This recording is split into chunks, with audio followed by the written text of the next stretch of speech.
नमस्कार मंडळी, good morning. तर बघता बघता 5-10 मिनिटांनी आमची ट्रेन देखील आली आणि आम्ही ट्रेनमध्ये बसून ट्रेनचा प्रवास सुरू झाला. तर तो कुठे ते आता पाहूया. तर आम्ही निघालो तिरुपतीसाठी. तर बेळगाववरून आम्ही ट्रेन पकडली, हरिप्रिया ट्रेन, जी 3:43चा तिचं टायमिंग आहे स्टेशनवरती.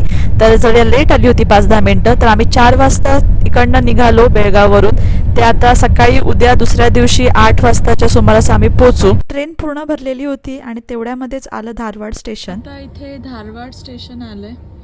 धारवाडचे पेढे खूप फेमस आहेत असं म्हणतात. तर इथे आम्हाला तर काही गाडी जास्त वेळ थांबत नाही आहे, त्याच्यामुळे पेढे अवेलेबल नाही होणार. पण तुम्ही कधी जर धारवाडला उतरलात तर नक्की इथले पेढे ट्राय करा.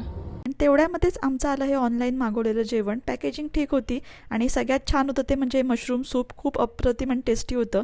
त्यानंतर इतर काही स्टार्टर्सचे आयटम मागवले होते आणि शेवटी चपाती भाजी आणि राईस मागवला होता. तर एकंदरीत जेवणची क्वांटिटी बऱ्यापैकी होती आणि तेवढ्यातच आम्हाला मिळाले हे धारवाडचे पेढे, जे खरंच खूप टेस्टी होते. नक्की तुम्ही ट्राय करा.